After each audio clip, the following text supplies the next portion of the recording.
बाबा जी की प्यारी सात संगति राधा स्वामी जी। सात संगति ये बात सतगुरु महाराज जी के समय की है, जब एक सत्संगी सतगुरु से कहता है कि हे सच्चे पातशाह, मैं अपनी तकदीर से बहुत परेशान हूँ।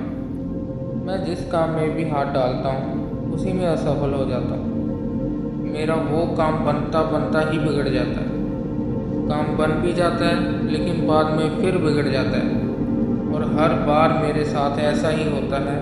और इसी की वजह से मेरे साथ कोई काम नहीं करना चाहता, और मैं रोज़ाना मालिक की भजन बंदगी भी करता हूँ और उसके आगे विनती भी करता हूँ, हे मालिक मुझ पर मेहर कर, मेरे साथ जो भी अच्छा हो।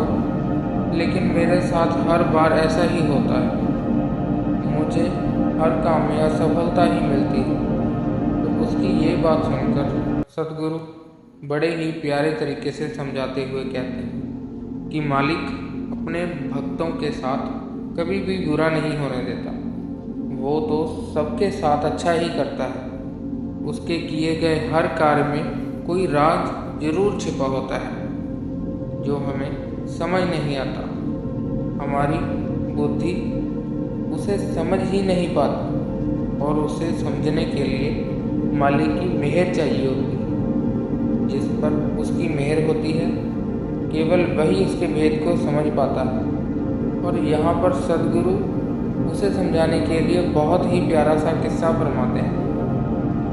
सदगुरु कहते हैं कि एक गांव में एक फ़कीर रहते थे, और जिस गांव में वो रहते थे उस गांव में पशुओं को पालने का रिवाज हुआ करता था।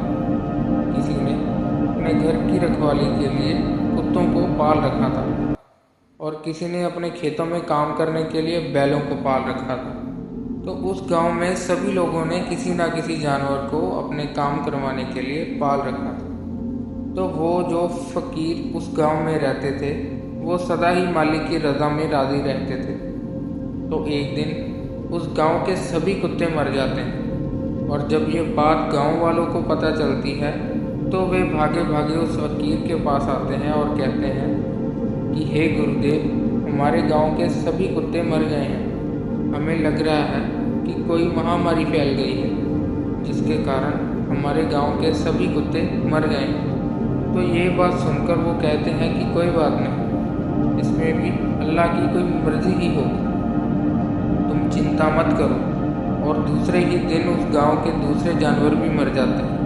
जैसे किसी के बैल मर जाते हैं, किसी के मुर्गे मर जाते हैं, और तीसरे दिन भी ऐसा ही होता है। तो गांव वाले परेशान होकर फिर उस फ़कीर के पास चलते हैं और कहते हैं कि हे गुरुदेव, पहले तो हमारे गांव के सभी कुत्ते मर गए, और उसके बाद हमारे पशुओं की मृत्यु होने लगी है। किसी के बैल मर रहे हैं तो किसी के मुर्गे मुर्गियां मर रही हैं। ये अवश्य ही गहन चिंता वाली बात है। ये अवश्य ही कोई ऐसी महामारी है जो हमारे जानवरों को मार रही है। हमें जल्दी से जल्दी इसका कोई उपाय करना होगा, नहीं तो हमारा बहुत नुकसान हो जाएगा, क्योंकि इसके बिना हमारे काम रुक जाएंगे। हमारी खेती हमारे बैलों की वजह से ही होती है, और कुत्ते हमारे घरों की रखवाली किया करते थे। लेकिन अब तो सभी जानवर मर गए हैं। अब हमें अपनी चिंता सताने लगी है कि कहीं ये महामारी हम इंसानों में ना आ जाए।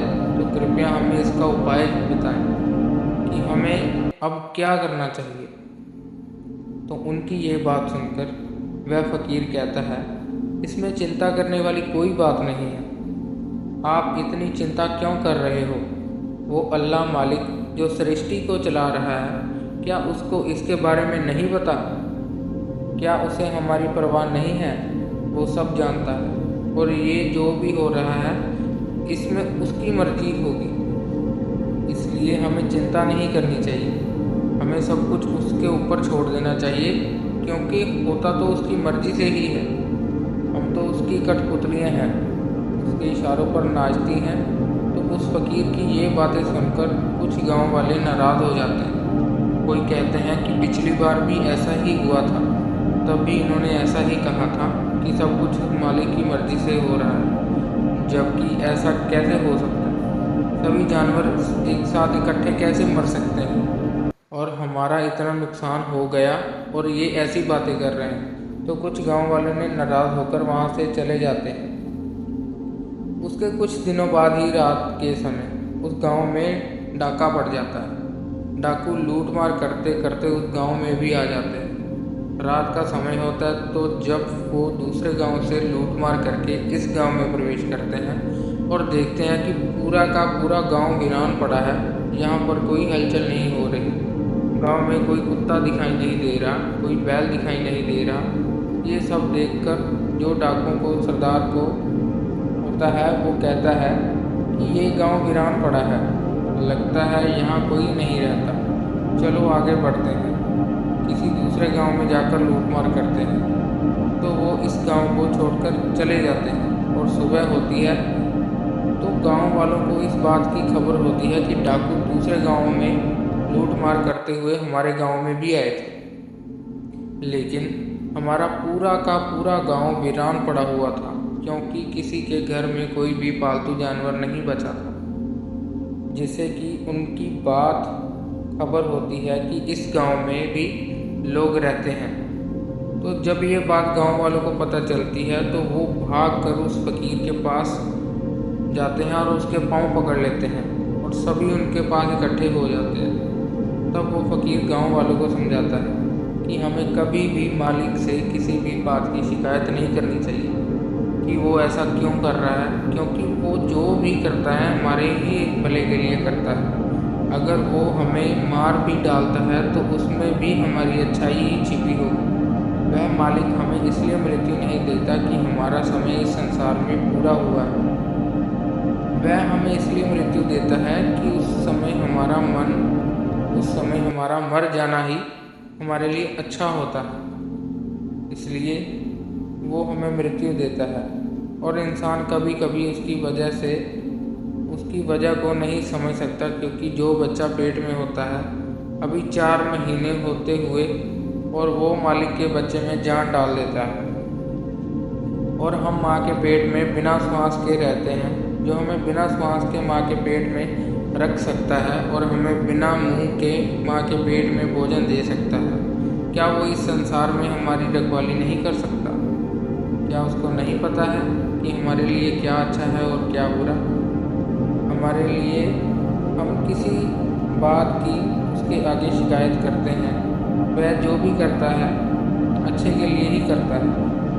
हमें तो केवल उसका शुक्र करना चाहिए, उसकी रज़ा में रहना चाहिए, और जो शुक्र करता है उसके ऊपर से वो मालिक अपनी दया मेहर का हाथ खींच लेता है।